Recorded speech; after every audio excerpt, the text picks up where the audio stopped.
All right, what's up? I was talking with my friend Tom Arnett at the Christensen Institute today, and we recorded the conversation. I think you're going to enjoy this one. It's really interesting because we were talking about how to catalyze change and some of the things that he's seeing across the country around innovation. As you know, the Christensen Institute was founded on this concept of disruptive innovation, and so Tom has been studying how schools across the country might be able to maintain innovation, and in particular during these times. So we talk about everything from instructional tools to opportunities for educators to experiment more. I think it's an interesting conversation around how we do things online versus in person, and what was formal and informal, and how that's a really important component. So enjoy the conversation, and I'll see you on the other side. Thanks, Tom, for joining me. I'm excited about this conversation because, I think you and I talk off and on about all sorts of things from teacher retention to future workforce issues in education, school models and designs. And I think based off of our initial discussion, what's interesting is we have the opportunity to imagine and re-envision what schools might be. And so I think I just wanted to start by hearing what you've been thinking about, because you're definitely researching quite a bit around this particular topic, it seems. Yeah. Well, first of all, Anthony, thanks for having me on. And to get right to your question, the thing that's top of mind right now for me is that this is a moment unlike anything else that's happened. And it's an incredibly challenging moment. And I first want to recognize that, Yeah. this isn't just hunky-dory, time to do innovation. This is really hard stuff schools are struggling with right now. Um, but in the midst of all that, I think it's a time when doors are opening that I think haven't been open in the past for us to rethink how might schooling be different. In particular, I think we did some research over the last couple of years on why do teachers change their practices and why do school districts adopt new things. And in all that, we saw that for some, if they came to this moment of crisis where they realized what they were doing in the past didn't work, they were open to making significant changes. But unless they had that kind of a reckoning moment, by and large, it was just I don't want to throw out what I've done in the past, because what I've done in the past, even if it's not perfect, it works, and it's worked for a while. With school systems, as people go in and out of in person and at home, they are making these changes, and we are struggling to figure out which ones we want to keep and which ones we want to toss out. Mhm. What are you finding as kind of trends around this? Well, I'll say, in some ways, I find myself a little bit disappointed, but totally understanding that it seems like a lot of what schools are doing is trying to just replicate what's been done in traditional classrooms online. So, family or schools that are saying, look, we're going to have school is going to be from 7:30 until 2:30 or 3:30 in the afternoon. You're going to be on a Zoom call with your teacher, and the teacher is going to try to teach the same kind of lesson they would do in their classroom through that Zoom call, and monitor students the same way they would in a classroom through that Zoom call. And it's kind of funny. I've heard teachers say, there's pros and cons. On the one hand, it's hard to really see what students are doing the way you can if you just walk by their desk and look down at what they're working on. At the same time, it's easier in that when students are talking a lot, you can just push mute all. So maybe in that regard, classroom management's a little bit easier. Uh-huh. Um, but yeah, it surprises me how much the new normal is. It reminds me of back when movies were new. And the way that they made movies was they just took stage productions and stage sets and filmed them. And they didn't really think, how could the medium of movie be totally different? And I think we're kind of in that moment right now. And like I mentioned earlier, I totally get why, because, when you're trying to figure out how to teach in this really challenging time, the most rational, logical thing is to rely on as much as you can on everything you've used in the past. But at the same time, I think it's limited us to this, where we're really not taking advantage of the modalities that we're in right now, because we're trying to cram the old modality into the new one. Based off of the things that are going on in schools now, what is that kind of YouTube moment, right? Like maybe right now we are in the cat meme stage. I feel like we are Yeah. because like the content that I see about like Zoom classes are usually just the comedies of remote learning, right? Socioemocional de los niños, porque esa parte está quedando bien. Professor, yes. someone give the quiz answers in the chat. I think one thing that's kind of strange, and where this is like a departure from how disruptive innovation usually works, is that disruption starts off with the people who don't have access to the mainstream. And it gets better and better over time until the mainstream starts to adopt it. But in this moment, it's like everyone has been shoved out of access to the mainstream. And so instead of having people that are like delighted with something because it's crummy but better than nothing, or whatever they had before, it's like a bunch of people that are discontent with the fact that they're shoved into this lower quality, crummier thing, and they're having to deal with it. I mean, I think on one hand, I think this is accelerating the innovation that's happening in online student-directed instructional models. At the same time, I suspect that the pandemic will be over and most people will just go back to what they were doing before. Yeah. And so it's not like we'll come out of this and everything will change. I guess one thought I have is like, as we get farther down the road with this, like maybe not now in the fall, but in the winter, in the spring, especially if schools are still partially closed in the next school year, I hope that'll create enough lag for people to start to say, okay, let's pivot, let's try new things, let's try options.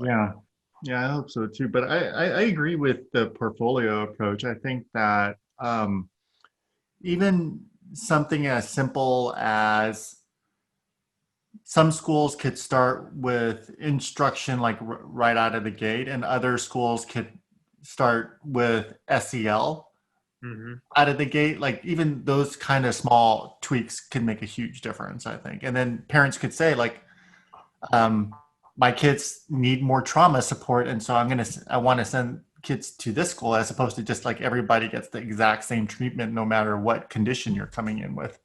Yeah. I think it's interesting, like building off that, how I think we tend to in education kind of look at students' needs based on demographics. It's like low-income students need different things than middle-income or higher-income students. But right now we're in the situation where like the needs don't perfectly correspond with demographics, because you've got both low-income and high-income families where the parents are both working and they can't manage school at home very easily. At the same time, you've got low-income and middle and high-income families where there's a parent who works from home or works part-time or doesn't work and those are just two very different situations. No, I agree with you. I think that's a huge opportunity, because our previous ways of tracking data and analyzing and categorizing data is out the window this year. Like just like you said, like it's not about socioeconomics necessarily. Like you kind of have to parse the data differently to get clarity in what's going on. And I don't see like those kinds of moves happening, because people are, districts are kind of like, well, it's going to get back to normal, so this is just kind of pausing the way we do things. But if we started dissecting the data differently, we would learn different things. One of the things that surprised me is with all the schools that are either still in remote learning and trying to just replicate the conventional classroom over Zoom, or are doing hybrid models where it's like you've got half of your class with you and half of them over Zoom, and that's just really tricky to manage. Or you've got half of your students coming in Monday, Tuesday, everyone's remote Wednesday, and then the other half come in on Thursday, Friday. And then there's this challenge of like, how do you do whole class instruction when you can only work with half the class at a time? And when half the class gets your instruction before they do their independent learning, the other half gets their instruction after. There's just all these logistical challenges. And I look at those and I think, underneath all of that is the system where the teacher is really the bottleneck. If all instruction has to happen through the teacher, if the teacher is the one responsible for delivering all content, everything has to happen through that teacher, and everything's held up by the capacity of that teacher to deliver instruction. And so, when we look at distance let me just say though, in contrast to that, in the spring, I think we saw a lot of experiments that left a lot of people with sour taste in their mouth when it came to more asynchronous learning. But I think, unfortunately, like the takeaway for a lot of people has been like asynchronous remote learning doesn't work, period. Let's be done with that and go back to other things.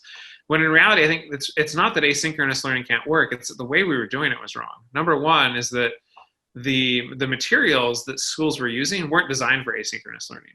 Like conventional textbooks are designed to be part of teacher facilitated instruction. The activities in those books are designed where a teacher is going to cover things first before they release students to independent learning activities. And so when you take that and you just try and like photocopy it and post it on a Google Classroom, it was never designed to work in that way. And so it's not a surprise that those materials didn't work well when you took the teacher out, because they were designed to have the teacher at the center of the materials. Additionally, I think some of it was just a misconception about how asynchronous learning needs to work, which is it's not that you put materials online and then it's just autopilot and the teacher steps back and students learn on their own. It's more of, I picture it as the teacher's role is shifting now from, I'm not the bottleneck in the instructional process, I'm the manager of the instructional process. I'm putting resources out there for students to learn on their own, but then I'm highly engaged in monitoring, are students making progress? Or are they getting stuck? If they're getting stuck, why? Is it because they're confused or they have a misconception? Is it because they're struggling with motivation, they're procrastinating? Is it because they're disengaged? And the teacher's role is now to sit and figure out, like, how do I enhance the material students are accessing? Or how do I coach students on more self-directed learning skills? Or how do I, set up a way to do either peer-to-peer tutoring or teacher one-on-one tutoring to intervene in the moments when they hit those misconceptions? How do I better, in other words, the teacher's role is on, like, how do I better design this process to better support students? Not how do I sit in the middle of the process and direct the whole process and be that bottleneck. I have some ideas. I think a lot of it is like, we just need more time for people to experiment, because there's lots of smart people out there in the world. They're going to figure out way better things than what I can think of sitting in my home office right now. And it's going to take some time and some avenues for these different ideas and different models to emerge. And, I think as they emerge, people will be like, oh, that worked well. We should do more of that everywhere. But, I do think it's getting away from the idea that when you're just receiving content, that it needs to be synchronous. So like with the conference example, I don't need to be, if all I did in the past was sit in the audience and listen at the face-to-face conference, I don't need to be listening at the same time it's being delivered in the online conference. But at the same time, like, I need to, in the face-to-face conference, sometimes, like, I was at the conference, I had nothing better to do than be at the conference. And so I was going to go listen to a session, even if it didn't engage me. But now, if a video from a conference is boring, I'm going to turn it off and go do something else, because I can right now. So I think there's that element of, like, how do you keep people engaged? Some of it is just content has to be a lot better online than it was in person to keep people engaged. But I think the other piece is trying to figure out how do you build in some of these other supports, like the networking side of a conference, which is huge. I mean, that's probably half, if not the main reason why I go to a conference, is actually running into you in the hallway and us catching up.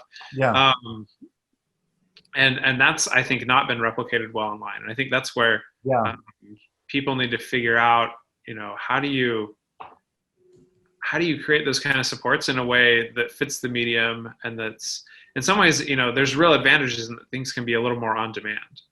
I think you bring up a good point. Like, the thing that really caught my attention is what you just said around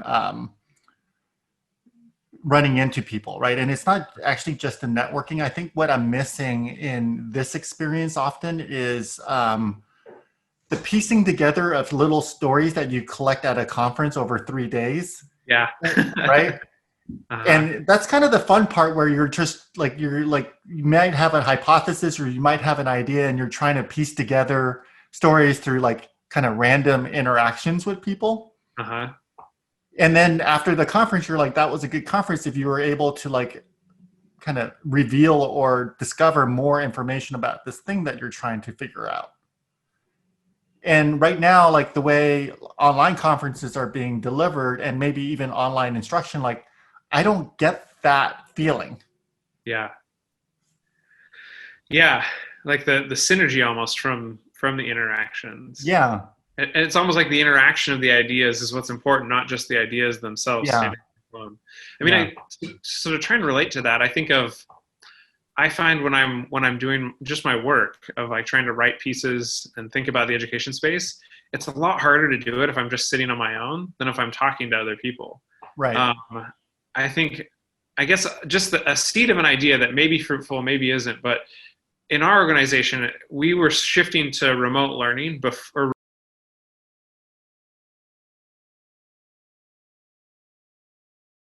time.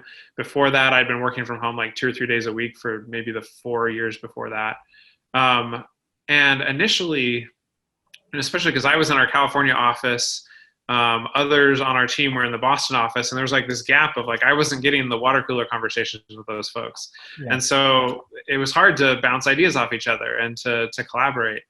I'm finding though that as everybody's going remote, and we're just putting in place structures where I have check-ins with different people on our team every week or every other week where we just chat for 30 minutes. Mhm. And I try and put those all on a common day. So in some ways, I think it's like, in some ways, there's things that happen informally that now we actually have to think about how do we formalize them, Yeah. because we just took them for granted before. But I think there are ways to formalize them and make them happen through pushing ourselves to think about like what is it that happened in informal ways that we're missing, and how do we replicate those pieces of it in a different way. Right. Yeah, that makes a ton of sense. All right, cool. Well, I think that's a Fun. wrap. Yeah. So the thing I really enjoyed about that conversation with Tom was that last piece around just trying to understand the informal things that happen in in-person environments and how can we actually replicate those experiences, those moments in an online environment, because I think that's some of the stuff that's missing in our interactions today in this format. So what I challenge you to do is try to figure out how to take some of those like water cooler moments or those kind of situational moments where you're crossing somebody in the hallway and see how can we be more intentional about creating those kinds of moments so that people feel that sense of surprise. We're able to kind of get an aggregated set of connections so that we could see more patterns and such. And so I think there's something there. I'm not sure how best to describe it, but if you have ideas, I would love to hear from you. So please comment below or reach out to me directly. See you later. Peace.